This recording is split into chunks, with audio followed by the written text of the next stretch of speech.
Disclaimer: the video you are about to see has content that contains swearing, substance referencing, violence, and/or partial on-screen nudity. If you are a person under 13 years of age, do not watch this video by order of COPPA. In general, if you are over 13 but are sensitive, you may exit this video and find a nice wholesome video to watch. Viewer discretion is advised. Hello everyone, welcome back to this reaction video. Now, in the previous reaction, we have learned a lot of things, but I think it would be better if you checked out the previous reaction, since I'm not sure if I'll be able to explain every single thing that happened in the first part.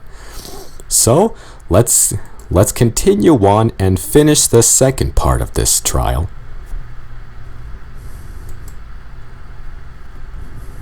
Then that's it. She must not have known it was incomplete. Objection! How is that possible? She and the victim not only worked together, but they lived together. Right. There's no way she wouldn't have known what the fabric was supposed to look like. How would she forget it? Well, maybe she thought she could finish the fabric on her own. Okay, let's test that theory then, shall we? Mr. Playwright. Yes? I recall you said something in your testimony earlier regarding the fabric Overall was working on that night. True. He came on stage briefly to discuss something with me, and then he left right before the intermission ended. He said he and his assistant had to start working on coating a new sheet of fabric and paint. Right. If you don't mind me asking, what exactly was this paint? Fluorescent paint. The fabric was supposed to be covered in both that paint and a touch of glitter. And what does that prove? Miss Pommel would have known that. You said so yourself. It's not about whether or not she would have known about it, but whether or not she could gain access to it. What do you mean? She was going to inherit all of Overall's assets. The fluorescent paint and glitter would have been included in that as well. True. She would have inherited whatever Overall had left. What about after she ran out? Oh. What? Good This fabric point. was meant to be used in the next play at Bridalway Theater. Naturally, that means Coco would have had to make more if she intended on using it in the contest. And making more fabric means buying more paint. Ha! And Take how is that! that an issue? She would have inherited all of Overall's money. Buying a few cans of paint would have been nothing. Not this paint, I'm afraid.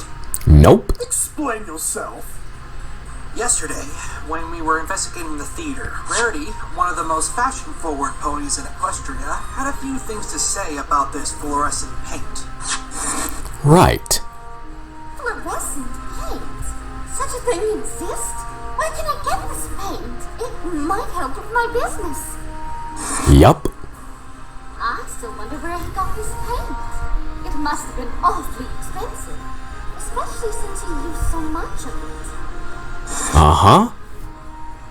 If Rarity hadn't even heard of the paint, let alone considered it to be cheap, then I doubt this paint is anywhere near as accessible or affordable as regular paint. Uh-huh. Even if Coco were able to find and buy some, do you really think she'd be able to do so before the contest deadline?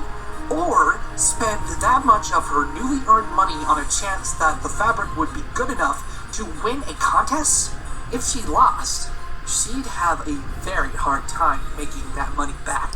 Uh-huh. Objection! If you look at the fabric by itself, it's already relatively nice to look at, even without all the bells and whistles the victim added to it. She could have just entered the base fabric itself into the contest. Maybe so. But you can't deny that this evidence blows a hole in your theory that Coco killed Overall for this fabric. Mr. Wright has a point, Prince Blueblood. The motive you proposed isn't very persuasive given this new information. Ha Do ha. you have anything else against the defendant that proves she committed this crime? Of course, Your Honor. I have yet to produce the most damaging piece of evidence to this court. Huh? Is that so? So, We're finally going to see what he was talking about earlier. Indeed, Your Honor. And I'll have Playwright explain what I mean. Huh? Me? Witness, when you found Miss Pamela on the catwalk that night, did you notice anything odd about her? Well, as I said earlier, she seemed rather dazed. And what about her hooves? Did you notice anything in particular about them? Oh, that's right! What is it, witness? Miss Pommel's forehooves. When I discovered her on top of the catwalk, they were covered in glitter. What?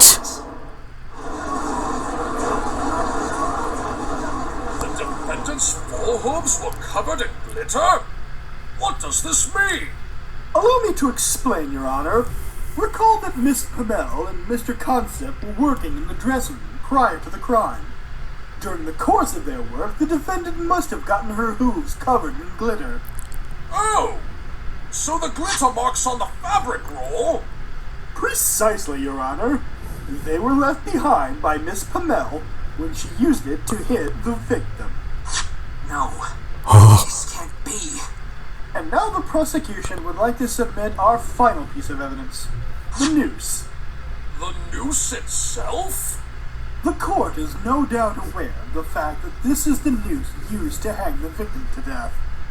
Though I have yet to reveal a crucial detail concerning this noose. We have discovered that, just like the fabric roll, there are traces of glitter on it. Traces of glitter? Uh-oh. Considering that there was only one conscious pony on the catwalk that could have committed the crime, the only logical inference is that Miss Pamela is the culprit. But knowing that she had glitter left on her hooves, and that there was glitter on both the fabric roll and the noose, it has become crystal clear that Miss Pamela was the one who knocked the victim out, wrapped the noose around his neck, and killed him. Oh, fuck me. That seems to be very decisive evidence. The one who touched the rope was Miss Pamela herself. Rope updated in the court record. Of course. There's no other way it could be any pony else. I presume a guilty verdict is in order, Your Honor? It would seem that way. Uh-oh. But what about the motive? It's unlikely that Coco would have killed for a fabric that she had no reliable way of reproducing. You're still obsessing over that? Perhaps she merely killed him for his other designs, or maybe just his money. The defendant has a laundry list of potential motives, attorney. That fact doesn't disappear by virtue of you pointing out that the completed version of the fabric was not at the theater that night, you know. Besides, who can say for certain what was going through that demented pony's head that night? For all we know, the defendant may have a motive beyond our wildest imaginations. What matters, though, is that all of the evidence points to her as the one responsible for this crime. The glitter on her hooves, the fabric roll, the noose itself, and being found at the scene with no chance that any pony else had slipped away unnoticed. All of it points to one simple conclusion. Coco Pamela murdered Overall Concept in cold blood. No!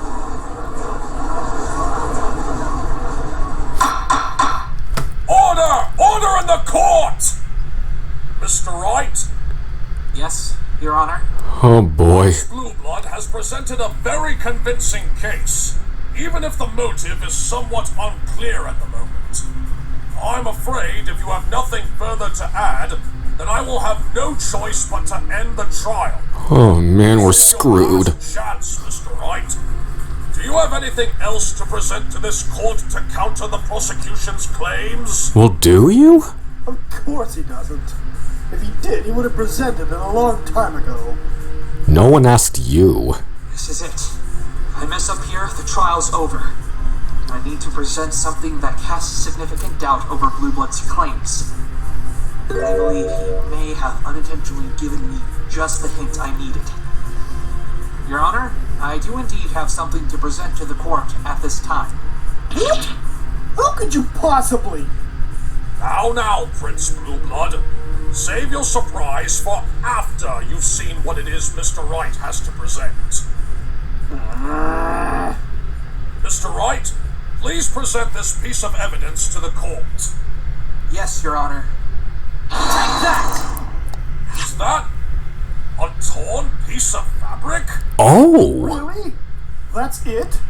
That's your big piece of evidence? Perhaps not in terms of its physical size, but certainly in the whole it'll create in your argument. Cease your smug little remarks and explain, human. You're the last pony I want to hear that from, Bootblood. My thoughts exactly. We found this ripped piece of fabric during our investigation of the stage. It was right below the center of the catwalk. I fail to understand how this relates to anything discussed thus far.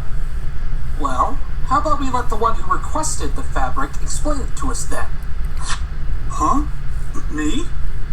Playwright, you were the one who asked Overall Concept to make this fabric, correct? Yes, we needed it for our next play. For your next play, meaning none of the costumes for the play on the night of the murder used this fabric? Oh! That is correct. Where are you going with this, Mr. Wright? It's simple, Your Honor. If the fabric wasn't being used on the night of the crime, why did we find a piece of it on the stage afterwards? Oh my god! Objection! That piece of fabric could have found its way there at any point. It's impossible for you to prove when exactly it wound up there. Objection! I may not be able to prove the exact time it ended up on stage, but I can definitely prove it was after the play's intermission. How? Recall Playwright's testimony for a moment. He had this to say about what was happening on stage during the 15-minute intermission. Well, they had to completely clear the stage of all the props, as well as any debris that would cause problems for the actors on stage, mainly tripping hazards. Oh, that's right. Stagers had to clear the stage. Aha! You see now? Fabric had been on stage before intermission. It would have been cleared off by the time the second act had begun. After all, there's no way Playwright would have allowed for anything less. Am I right, witness? Absolutely. It's out of the question that I would have let the play continue if something like this was still on stage. I mean, it could have distracted the audience or ruined the concentration of one of the performers. So you see, Prince Bootblood, there's no way this piece of fabric was on the stage before the intermission. Objection! The victim came on stage during the intermission to talk to Playwright about the fabric. It's possible he could have accidentally dropped that piece on the stage then, and it simply went unnoticed. Bull crap. It's already been cleaned. Objection!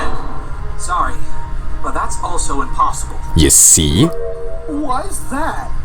Let's go back to Playwright's testimony one more time. He came on stage briefly to discuss something with me, and then he left right before the intermission ended. He said he and his assistant had to start working on coating a new sheet of fabric and paint. Exactly. If you examine this fabric closely, you'll notice that it's covered in glitter. Not only that, but if we were to turn off the lights in this courtroom, I'm sure you'll realize that it's also covered in fluorescent paint. However, according to Playwright, Overall didn't start covering his fabric in paint until after he had come on stage. Aha! Then, what does this mean, Mr. Wright? This piece of fabric proves two things. The first is that someone brought it up to the catwalk during the second act of the play. The catwalk? And what ridiculous train of logic are we meant to board to arrive at that conclusion? Well, there's simply no other way for it to have landed on the stage, right? No one could have brought it to the stage directly without being seen. So the only conceivable option must be that it came from above. Oh. Fine. And what's the second thing that piece of fabric supposedly proves? Isn't it obvious? It proves that at the theater that night, there existed at least one sheet of overall special fabric that had been completed. That's absurd. Is it? But how is that possible? I thought the police only found one sheet of the fabric, and it was the incomplete version. Which can only mean that the other sheet was stolen from the theater that night. A third party must have escaped with it. Objection! You are either desperate beyond belief or have gone completely insane, human attorney. There's no way a third party could exist. Well then, why don't you explain what this means then? This piece of fabric clearly proves that the completed fabric was there at the theater that night.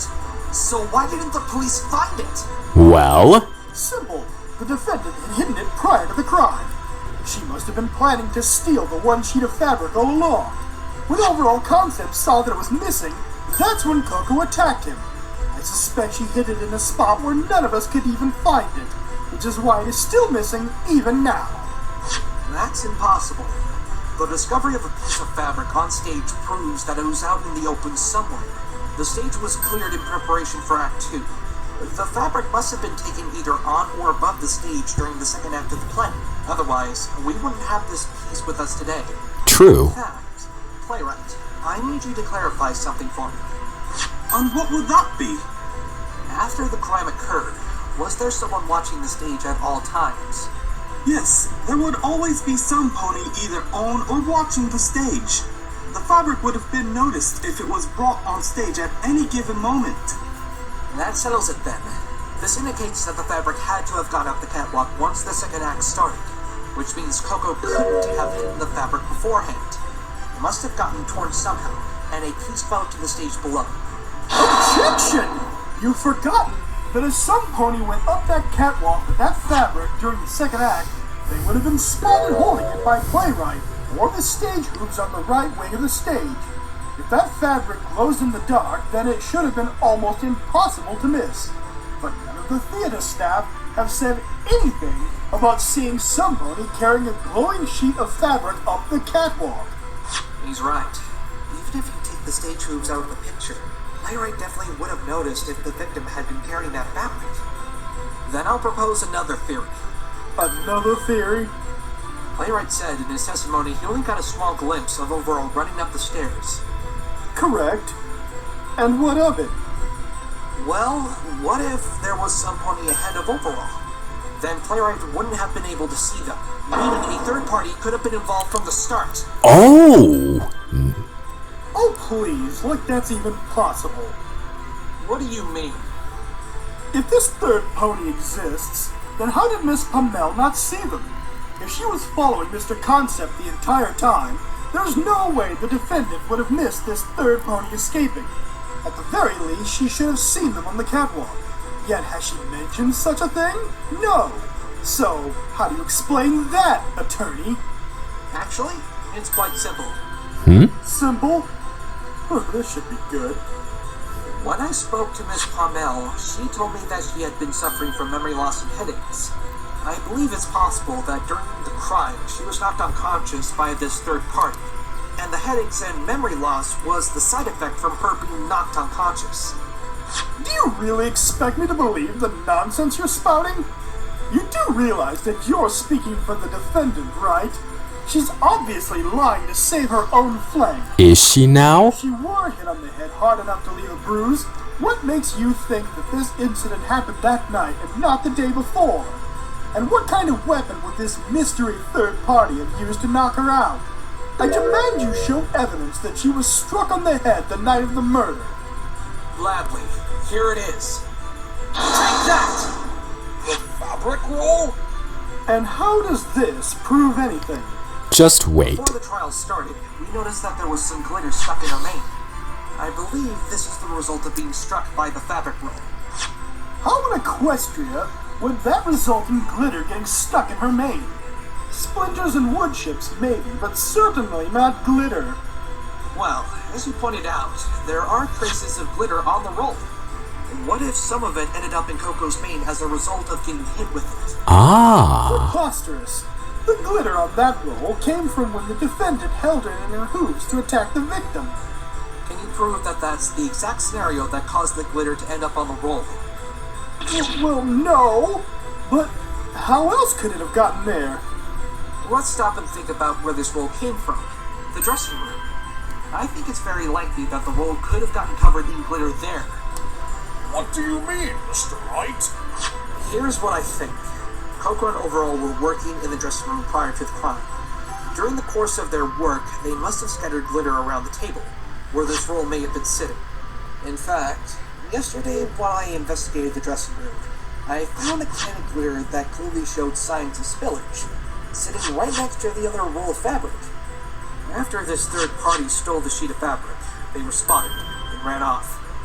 Overall must have grabbed the nearby fabric roll as he gave chase, likely hoping to use it to stop the thief. Wow. Once he reached the top of the catwalk, he tripped and dropped the roll. The thief took advantage of this and used the roll to knock out both Overall and Coco, who had followed her teacher up the catwalk in pursuit of the thief. That sounds absolutely ludicrous. Is it now? Deny the possibility? With ease.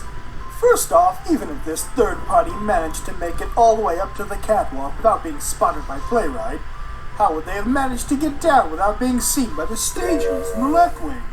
Not to mention, if the fabric roll left glitter in Coco's mane, then why didn't it also leave glitter in Overall's mane when he was knocked unconscious? Well, you see, that's... Oh. You see, Mr. Wright, your theory makes absolutely no sense. It's inconceivable that a third party could exist, because there's no way they could have escaped without being spotted by Playwright or the stage hooves. He's right. Damn it. How am I supposed to prove that the third party was able to get away when the left side of the stage was being watched? And I don't even know where to begin with Overall's mane. Excuse me, if I may interject. Huh? Is there something on your mind, witness? Yes, I'd like to make a confession, Your Honor. A confession? What I'd like to confession? amend my statement regarding when I went up to the catwalk. I actually didn't go up immediately. What? What? Huh? What? Witness, what are you doing? Is he serious? Explain what you mean. It's as I say, Your Honor. I did not go up to the catwalk immediately after seeing the hanging. Before I went up to investigate, I called over my stage moves from the right wing and my actors from the stage. I ordered them to attend to the panicking audience and try to calm them down. And I asked my stage manager to inform the police of what happened. After a good 5 minutes of giving my staff instructions, that was when I decided to go up to the catwalk. Witness! Why didn't you share this time discrepancy earlier? This is crucial information! Yeah. It's not as if I intentionally wanted to withhold this information. Prince Blueblood told me not to share it, because he said it was irrelevant information. What? Why, you? So it was you who told him not to. You knew about this information? Yes, I did, Your Honor. But I did not believe it to be important enough to address. It was important. You withheld this information because you knew it was detrimental to your case. Right. I think I actually blamed Miss Pommel for this heinous crime. But now it's possible that she's innocent, isn't it? I'll make sure to tell everything that I know from this point on. I promise. As much as I would have appreciated it if you did that from the beginning, I am glad that you are willing to tell us everything this time. Thank you. Thanks, Your Honor. Witness, you ruined my perfect case. Screw you. You have no room to talk. This is nowhere near perfection, and I should know. I've been striving for it all my life, only to come up short every time. But at least I can acknowledge that I can get as close to it as possible. This information could be just what I need to move forward. Your Honor, we now know that there was no one near the left side of the catwalk after the murder, and that there was a 5-minute gap between the hanging and Playwright going up the catwalk. The possibility of a third party being involved is undeniable.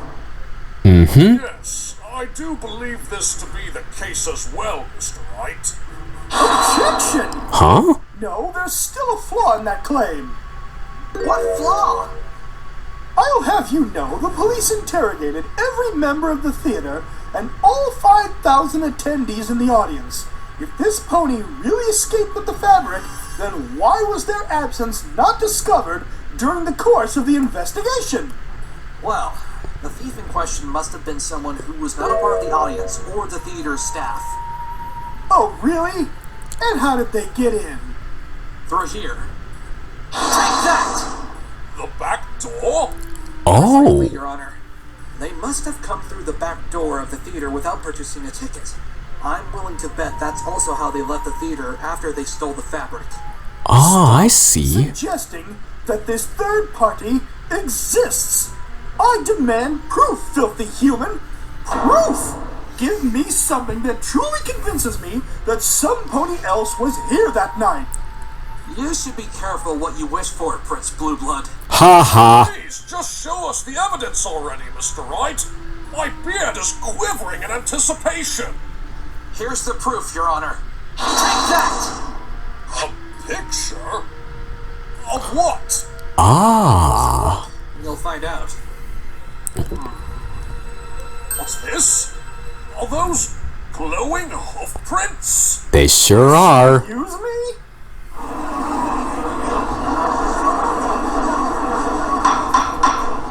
Order! Order! What a turn of events! Glowing hoof prints left behind at the crime scene? It's not just the fact they exist, it's their path that tells a bigger story. Please explain, Mr. Wright.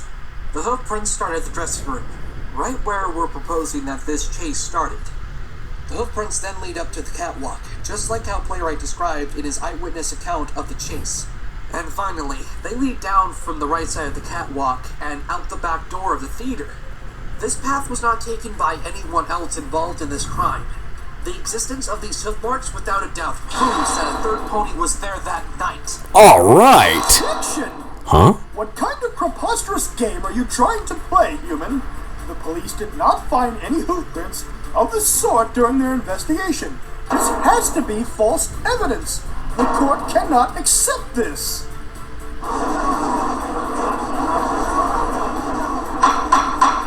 Order! Order in the court, I say!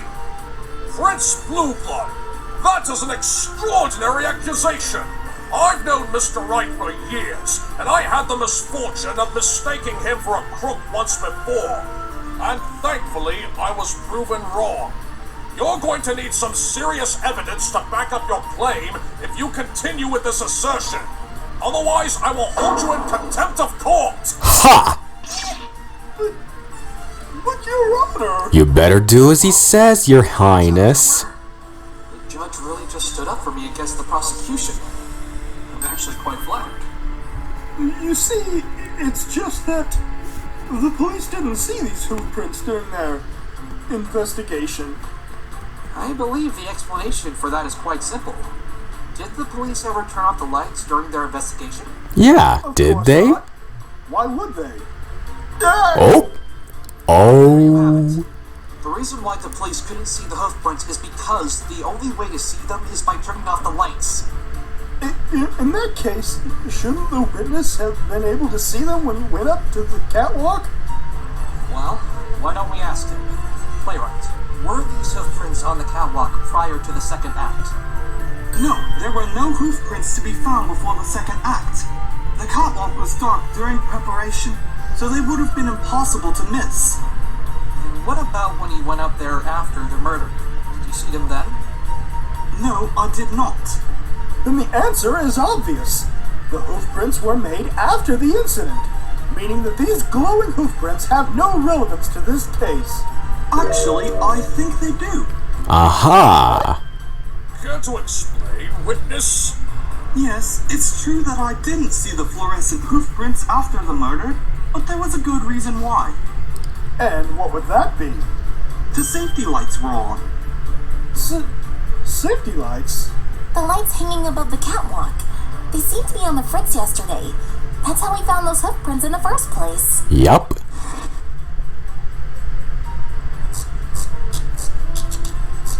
Wait a minute. Did you see that? See what?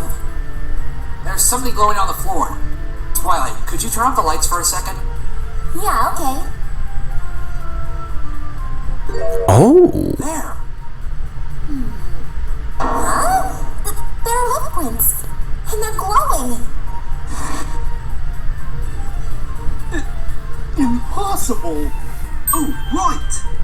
We've been meaning to fix that issue, but I'm always getting so caught up in the plays we're performing that I guess I tend to forget about those sort of things.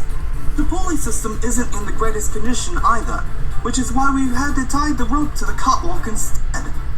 Not exactly the pinnacle of safety, those lights. Especially not with a director like this around. Oh boy. They're usually off during performances, as well as during the second act. But when I went up after what had befallen, they were switched on, which means the hoofprints wouldn't have shown up. But what about the rest of the backstage area? Even if you somehow explained why you weren't able to see the glowing hoofprints on the catwalk, why weren't the rest of the hoofprints discovered? If it was dark there, they should have been seen. That'd be because I turned the backstage lights on as well. So you see, Prince Blueblood, these hoofprints could very well be connected to this case. Then it is clear that these hoofprints belong to Miss Pommel. What makes you think they belong to her? She must have gotten her hooves wet with paint from working in the dressing room and chased the victim while her hooves were still wet. He likely turned on the safety lights when he fled so he could see where he was going. But the prints go down from the right side of the catwalk, and Playwright found Coco standing right above where Overall was hanged. Are you suggesting that she descended from the catwalk and then climbed back up? She certainly had time to do so. After all, Playwright didn't immediately go up to the catwalk, now did he? Damn it! Now he's using my own argument against me. Wow, he's good. Prints even belong to Coco. Process of elimination, attorney. It couldn't have been any pony else. It certainly wasn't the victim. Otherwise, the trail would have stopped at the catwalk. Not to mention the fact that his hooves don't have any paint on them. And this third party you claim was there would have had no way to get their hooves dirty with the paint. So it could only be Miss Pommel. And what if there existed a way to prove that those prints could be hers? Oh? I beg your pardon? I certainly would like to see that, Mr. Wright. But tell me, how do you plan on proving that Miss Pommel couldn't have made those prints? With this, Your Honor. Take that! Is that a flashlight? Ah. But not just any flashlight. A forensic flashlight. This has the ability to show traces of Larson paint without needing to turn off the lights. If there are no traces of paint on her hooves, then that means Coco couldn't have been the one to make those hoof prints. Great thinking, Phoenix. Very well. I permit the use of the flashlight. Miss Pommel, Oh, yes? if I may, I'd like to run this forensic flashlight on your hooves. Yes, of course. Aha! Just as I thought. No traces of fluorescent paint at all. This means Coco couldn't have been the one to leave those prints behind. There you have it. Action! Huh? You do realize she could have just washed her hooves to remove the paint? Nope. Even if she wanted to, she wouldn't have been able to. The defendant had no opportunity to wash them after she was caught by Playwright and arrested. Right. Are you certain? Prince Blueblood? Your Honor, allow me to let you in on a little something about the night of the crime.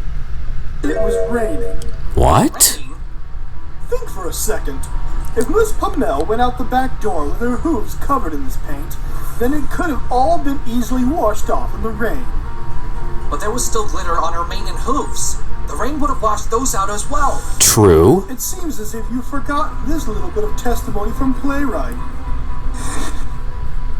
Well, there was a small pile of glitter and a glitter-stained fabric roll next to Miss Pommel, but I didn't pay them much attention, really. Oh, The glitter in Miss Pommel's mane and on her hooves could have been added after returning to the catwalk.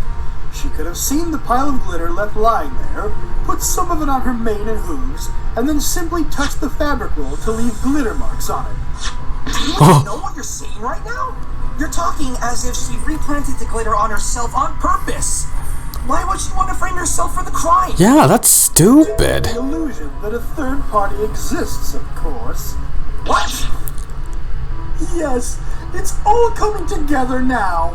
After cleaning herself in the rain, Miss Pommel realized that she would have been caught red-hoofed because of all of the remaining evidence pointing to her. Girl. Making the best of a bad situation, she improvised, fabricating her own evidence to make it appear as if she had been framed. Oh, man. Order in the court! Prince Blueblood, are you accusing the defendant of tampering with the crime scene? Of course I am, Your Honor. Objection! That's ridiculous! Why would my client decide to fabricate evidence? Yeah, If she washed herself off in the rain, then that would already make her look innocent. true. What would compel her to put herself at risk and go as far to mess with the crime scene? I've already said it multiple times. It's to create the illusion of a third party. The defendant was smart enough to foresee that she would be the initial suspect in this murder, so she did everything she could to fabricate evidence in order to tell a story of a third party escaping the scene after knocking her out and causing her to lose her memory.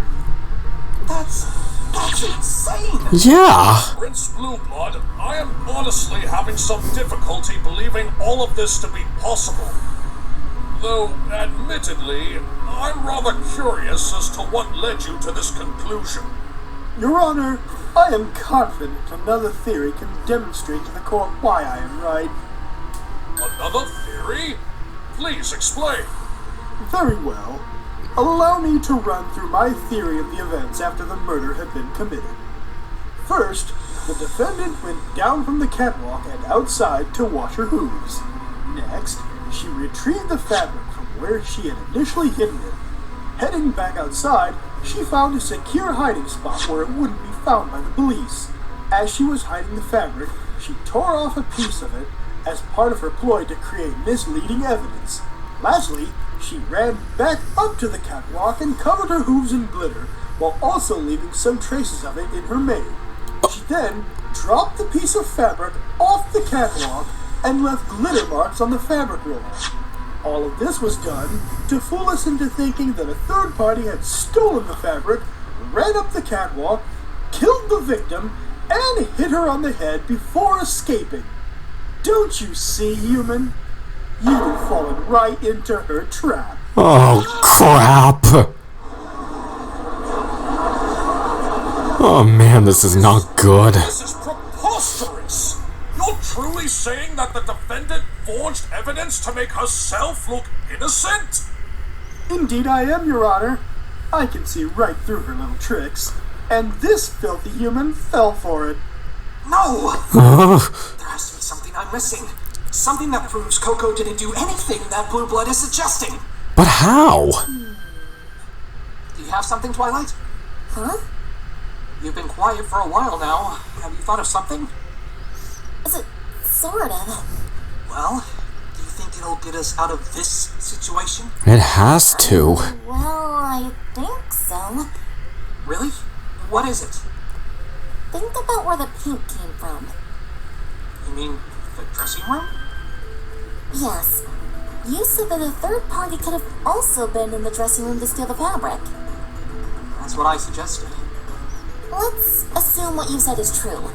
If they were just trying to get the fabric, then how would their hooves get wet with the paint? And we can't say that it was from the paint can since there were no spills anywhere when we went in the dressing room. So, what do you think could have happened? Do you remember what Playwright said? The intermission started at around 8 o'clock and it ended at 8:15. The second act would have run from then until 9 o'clock if Overall hadn't been murdered. Did you see Overall at all during the intermission? Actually, I did. He came on stage briefly to discuss something with me, and then he left right before the intermission ended. He said he and his assistant had to start working on coating a new sheet of fabric and paint. Oh, that's right. If we consider that, and recall what Athena said during the investigation... Athena, how long does it take for fluorescent paint to dry? According to Junie, it takes about an hour. Oh, I see now. Overall and Coco started coating the fabric and paint during the intermission, which lasted from 8 o'clock to 8:15, and the murder occurred at 8:50. That means that the sheet of fabric Coco and Overall were working on was still drying when the crime occurred. The Oh! third party could have left those hoof prints. Not just the hoof prints. There's something else. Something else. You claim Coco was knocked out from being hit with a fabric roll, right? Yeah, she still has glitter stuck on there from that night. That doesn't explain why there are no traces in Overall's main room. Exactly. The only traces of glitter he had were on his forehooves. So, what are you suggesting? That this third party hit Coco on the head with a fabric roll and then hit him with something else? If somebody else was indeed present at the crime scene, I think it's safe to assume that they must have brought their own weapon ahead of time. They could have also used that to hit Overall without leaving anything behind on his head. It's the only scenario that fits. Oh. Okay, but what about Coco? She clearly had glitter left in her mane. Did the third party take the fabric roll from Overall after knocking him out? I don't think so. In fact, I'm not entirely convinced that Overall was the one who brought the fabric roll up to the catwalk in the first place. Playwright didn't actually see Overall carrying the fabric roll after all. We just assumed that he must have because we thought he and Coco were the only ones to go up there. Now Oh. that it's possible that the third party was running ahead of the two, they might have been the one to bring the fabric roll onto the catwalk instead. Wow. And if they had their own weapon with them, then why would they have brought the fabric roll? That's true. The reason I can think of is because they had the fabric they wanted on it. Aha! Of course! Thanks, Twilight. Mr. Wright, do you have anything to refute Prince Blueblood's theory? Yes, I do, Your Honor. Let's hear it. Really? I sincerely doubt that. Enlighten me, human. What will you pull out of that spiky head of yours this time? A pointy quill that will poke a hole in your theory. You suggested that this whole thing was fabricated by Miss Palmel to make it look like she had been framed. Not only can I prove that to be false, but I can also demonstrate that a third party was behind the whole crime. Then please explain to the court, Mr. Wright. We're under the assumption that the hoof prints were made from the paint from the dressing room. Right. While that might be correct, the source of the paint is what I believe changes everything.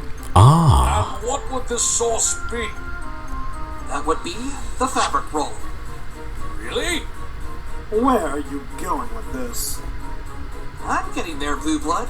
Just bear with me for a moment. Now, when this third party stole the special fabric from the dressing room, it still must have been wet from the paint. And how do you know that? Fluorescent paint takes at least 1 hour to dry completely. Overall and Coco started painting the fabric during the play's intermission. This means if we don't take into account the time taken to actually coat the fabric, the earliest that the fabric could have been completely dry is sometime between 9 o'clock and 9:15. Since the crime occurred at 8:50, and there were no other completed versions of the fabric found at the theater, the only remaining possibility is that whoever stole the fabric must have taken the one that had recently been painted, meaning it was still wet when they stole it. Wow. So what? How does this prove anything? Just wait. You'll see in a second. No need to rush me. Now, the thief was likely unaware that the fabric was still wet when they stole it. Because of this, they got their hooves covered in paint, causing them to leave the trail of footprints. How long do you plan on continuing with this assertion of there being a third party? I've already shown how unlikely it is that they even exist. Why do you insist on prattling on about such an insane theory? If you let me finish, Prince Blueblood, I'll show you just how sane it is. Now, when this third party stole the fabric, I initially assumed it was a sheet that they collected and placed in a bag that they had on them. However, I'd like to amend this theory. Amend? So what's your new theory then, Mr. Wright? The fabric this third party stole wasn't a completed dry sheet laying on the table. Instead, I'm positive that the fabric was simply laying out to dry, and the third party rolled it up in a nearby fabric roll to collect the whole thing. They were stealthy for the most part, but eventually, either due to the noise they made, or just bad luck, the thief was caught right as they were about to leave. They took the rolled up fabric in their mouth and ran away up to the catwalk, with Coco and Overall in pursuit. Wow. Suppose you're going to say that both of them were knocked out by this third party as soon as they reached the top of the catwalk? Nice try, but if that were the case, our victim would have some glitter in his mane as well, wouldn't you agree? I do, actually. But that's not my main point here. The thief could have easily used a different weapon on Overall when they attacked. It's the weapon that knocked out Coco that will destroy your theory of her fabricating evidence. A weapon? As has been well established and demonstrated, Miss Pommel currently has glitter in her mane. This suggests that she was struck on the head with the fabric. And now that I've shown the possibility that the roll actually had Overall special fabric on it at the time, we have a much more likely scenario for how it got in Coco's mane. It came from the fabric that was on the roll. Oh my Is this god. my theory defense? Besides, you've not done enough to prove that the fabric roll ever had any of the special fabric on it. That's next on the agenda, actually. Now, if the fabric was still wet at the time, that would explain how the third party got their hooves covered in paint and left behind a trail of hoof prints. And if that is the case, something else would have also been left behind. Oh? And what is that, Mr. Wright? No! It can't be! If Coco was struck on the head with the fabric roll when the fluorescent paint was still wet, then not only would glitter be left over, but there would also be traces of fluorescent paint on her as well. Whoa. What? Mind blow. It means that not only was the special fabric really on the roll at the time of the crime, but it also means that Coco couldn't have gone outside to hide the fabric or wash her hooves. Because if she did, the glitter and the paint would have both been removed. Haha. Objection! She could have just reapplied it like she did with the glitter. Objection! Playwright and his employees were standing in the right wing after the murder. Coco couldn't have made it to the dressing room to get more paint to put on herself without being spotted. Yup. Objection! That's assuming that Miss Pommel was struck in the first place. How about you show me that she was actually struck by the roll? I'll do just that. By using the forensic flashlight again on Coco on the area where the glitter is still on her. Miss Pommel? I've heard everything, Mr. Wright. Please go ahead and do what you need to do. Aha! Oh, there it is! Just like Mr. Wright said! No! No! No, no, no! This cannot be! But it is. See, this evidence proves that not only could Miss Pommel not have been the one to steal the fabric or kill Mr. Concept, but also that without a doubt, this third party is the true culprit! Haha!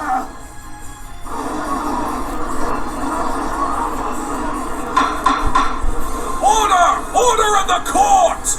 But Mr. Wright, if this is true, then who is responsible for this murder? No! No, no, no! This was not supposed to happen! Human! What is it? Even if this third party somehow exists, you have no idea who it could be. And where in Celestia's name would we even begin to look? It could be any pony. Then maybe I can make a suggestion. Oh? Oh? What would that be, Miss Sparkle? Prince Blueblood argued that Coco wanted the fabric to herself to get a better chance to win a fashion competition she's participating in. Correct? And what of it? Well, you just asked to narrow down our search of the mystery third party. If we're looking for some pony who'd want a fabric enough to kill for it, why not start with the other contestants of the fashion contest? Oh, that could work. We should try to find out if any of them have any connection to any pony directly involved in this case. Who do you think you are, ordering me around like that? I remember you mentioning something earlier, Master Blood, that the contest is not particularly large and has several background checks. Those checks would involve taking their prints, right? Ah. You all seem to have forgotten that Coco Pommel is the only pony who could have known that this special fabric even exists. That may be the case right now, but I would still like the records of all the hoof prints and horseshoes of every pony in that fashion contest. If they match with the fluorescent hoof prints left behind, then I say that's all the proof we need to show that there was indeed a third pony at the scene of the crime. Great thinking, Twilight. Miss Sparkle, I presume this can be done relatively quickly. It shouldn't take long, Your Honor. Very well. I shall grant a 30-minute recess to have the police run an analysis to determine if any of the hoofprints of the contestants match the trail left behind at the theater. I don't believe this. How could I have let this filthy, spiky-headed human get away with this? Court is adjourned. All right. February 12th, 11 a.m. Manhattan District Court. Defendant Lobby Number 2. Whew, that was a little intense, but we pulled through. We sure did. Little intense. My heart couldn't take that entire trial. But I'm so happy you've been able to help Coco. We're not done yet, though. I may have proven that someone other than Coco could have done it, but she hasn't received the acquittal yet. We've still got a long way to go. Hello, everyone. Oh, Miss Palmel. Coco, you don't need to worry about a thing anymore. Phoenix is on his way to kick that prince's sorry flank, and you'll be out scot-free. Yes, I'm very grateful, Mr. Wright. So, why the long face, darling? What the prince said about Overall, that he planned to propose to me, was that true? Oh, well, you always said in your letters that he cared a lot about you, so it wouldn't surprise me if he took it to the next level. And, well, I was supposed to keep it a secret, but it wasn't too long ago that he requested me to look for a special gem for you. He said he wanted the gem to match your eyes. So from it, he fashioned a ring. Whoa. What about me? You actually wanted to propose to me? It's a beautiful ring. I would have happily said yes. Oh, there, darling. I know this is hard for you, but you must be strong right now. Overall would not want to see you like this. Keep shining bright like that gem. You're right, Verity. Overall wouldn't want to see me like this. I have to be strong. For him and for me. That's the spirit, Coco. I'm glad you're feeling better, Miss Palmel. Yep. Thanks, Mr. Wright. I wouldn't be here without you. Actually, while you're here, I'd like to ask you a couple questions. Oh, of course. Go ahead. Since we started discussing the events that you were involved with on the night of the murder, have you been able to remember anything else? Yeah, have you? Yes, actually. It was a bit slow, but I've been regaining my memories as the trial was going on. Anything at all will help greatly. I remember that Overall and I had been working on the special fabric in the dressing room during the second act of the play. We had just finished coating on the true rolls of fabric with the fluorescent paint once the second act was nearing its conclusion. So we were right. The fabric that was stolen was the one you two had been painting. Yeah, we set it out on the table to dry. After that, I stepped out for a minute to wash my hooves of the glittering paint. You left the room? Yes, but only for a few minutes. If the thief was nearby, they may have seen Coco leave the room and taken advantage of that opportunity. Could be. So, what happened after that? Well, while I was returning to the dressing room, I saw Overall sprinting out the door. I called out to him, but he didn't answer, so I followed him. I saw him running up the catwalk, and I was afraid that he would hurt himself up there because it was so dark, so I quickly turned on the safety lights and continued to follow. On the way up the stairs, I heard a loud clicking noise, and I ran as quickly as I could to see what happened, and that's all I remember. Playwright mentioned a clang too, if I recall. That must have been when Overall was struck on the head with that unidentified weapon. What could it have been? Something metal? But what? What about after you regained consciousness? Do you remember anything after that? I do. After I woke up, I saw that there was an empty fabric roll in my hooves, which were, for some reason, completely covered in glitter once again. The fabric roll was left in your hooves, and the glitter reappeared? Are you certain you washed all of the glitter off of yourself in the first place? I'm sure of it, Mr. Wright. I don't know how the glitter got on my hooves again, and I'm not sure how this empty fabric roll ended up where it did either. I see. Better make a note of that. Glitter-stained fabric roll updated into court record.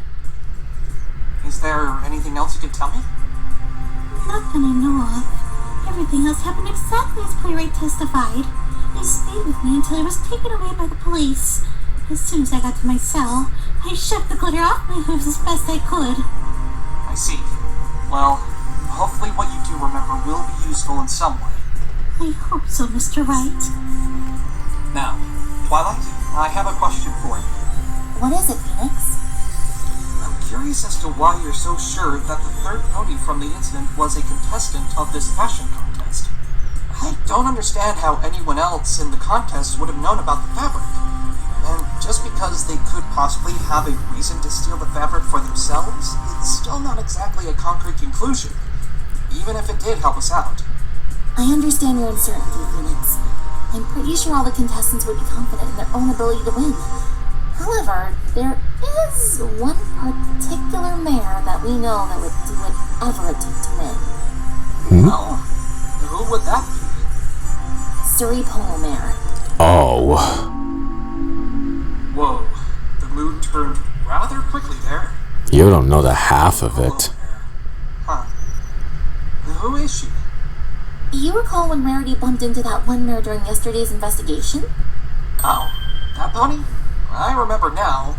So, her name is Surrey Polo Mare. What does she have anything to do with the case? Do you remember what she said back then? I've no time to waste on you, Rarity. I'm on a tight schedule, so you better stay out of my way. I don't want another victory taken away by your hooves, okay? Oh. Yeah, she even mentioned Rarity taking away another victory. What did she mean?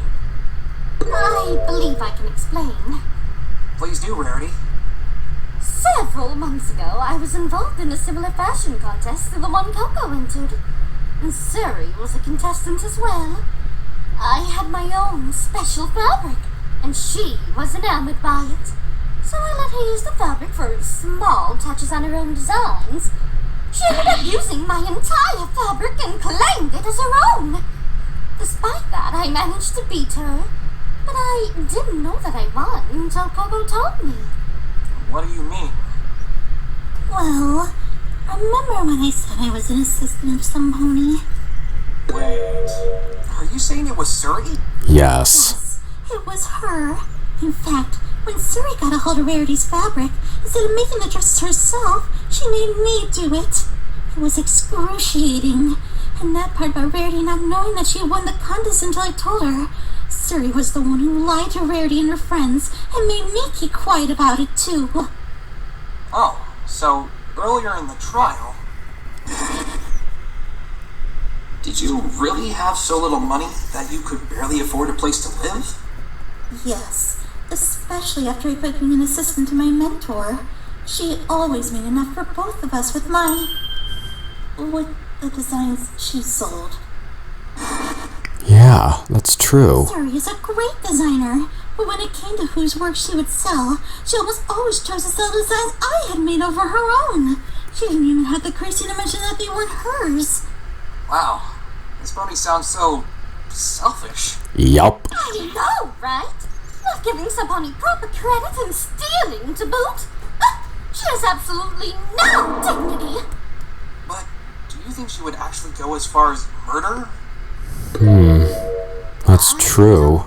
No, I don't think she's that heartless. But if those hoof prints actually belong to her, then it couldn't have been any pony else. Hopefully the hoofprint analysis will give us the answers we need. Yep. The trial is about to resume.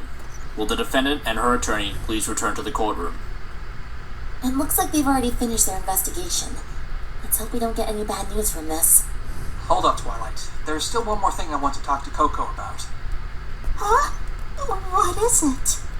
Coco, you hid your true relationship with Overall from me on purpose, didn't you? I want to know why. Yeah, why did you hide it? After after working with Suri for so long, I began to believe in her philosophy. The idea that it's every pony for themselves in the big city. Oh, that. I encountered so many ponies like that while working with Suri that eventually I just started to believe it was true. It wasn't until Rarity came along that I realized there were ponies out there who put the well-being of others before themselves. But what does this have to do with why you hate your relationship with Overall? Even though I now know there are selfless ponies out there, it doesn't change the fact that there are many who do think and act selfishly, and assume the same from others. That's why I thought it would be better if you didn't know the truth about us. I was worried that if you did, and realized what it meant, you'd have noticed how strong motive I had to kill him, and wouldn't have taken my case as a result. I see. You said something similar yesterday, I believe. Well, you were in the area where he fell. Still, just because you were at the scene of the crime, it doesn't mean you did it. I know, but everybody who saw me thought I did it. Rarity doesn't think you did it.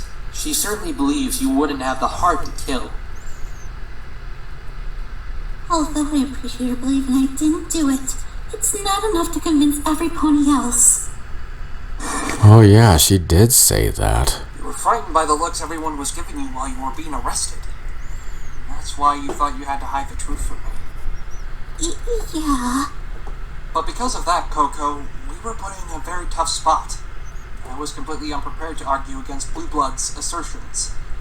It was only because of Twilight's quick thinking that we managed to escape a guilty verdict there. I'm sorry. If you want me to help you the best I can, I'm going to need you to trust me. Trust? Yes. We defense attorneys fight for the innocence of our clients through our ability to trust completely in that innocence. However, in order to fight Sorry about that. as hard as we can, we need our clients to believe in us and tell us everything they can so we can make the truth known. There you go. You would have trusted Overall with the whole truth, right, Coco? Of course. Then you must do the same for Mr. Right. He and Twilight are both trying their hardest to help you. Trust in me, Coco, and I promise I will believe in and fight for you until the bitter end. That's the spirit, Phoenix. Okay, Mr. Right. I trust you. From now on, I'll tell you everything I know about the murder. Thank you, Coco. We've got to get going now, Phoenix. I don't want to damage our case by being late. Yeah. Right. Let's go then. Hopefully we can put an end to this, here and now.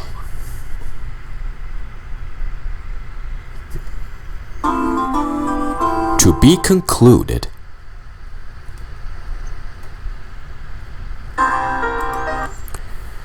Julius Jem as Phoenix Wright, Webb Schroeder as Apollo Justice, Adoxographist VA as Athena Syke and Suri Polomere, Twilight Wing as Trucy Wright, DeWilstonator as the Judge, Wobcake as Twilight Sparkle, Otis Cat 123 as Rarity and Gallery Pony 3, The Night Star as Prince Blueblood, Pretty Pegasus Wings as Coco Pummel, DJ Zapple as Playwright and Gallery Pony 2, Destro VA as Bailiff, Levi Francis as Gallery Pony 1.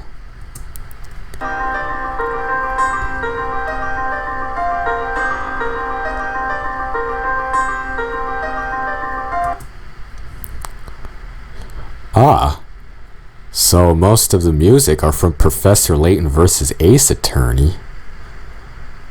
But I wonder if the rest of the music was from something else.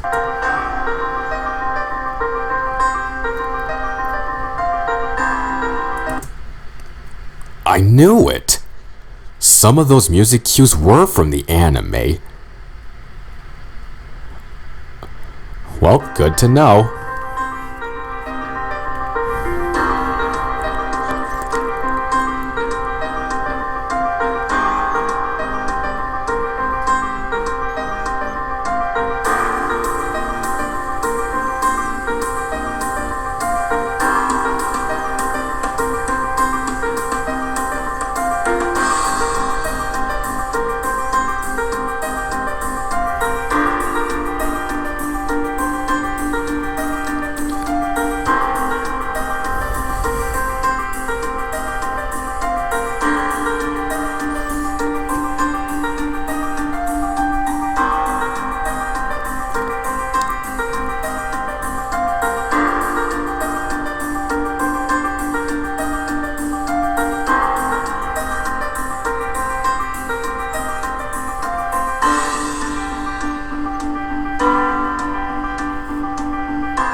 Well, that certainly was amazing.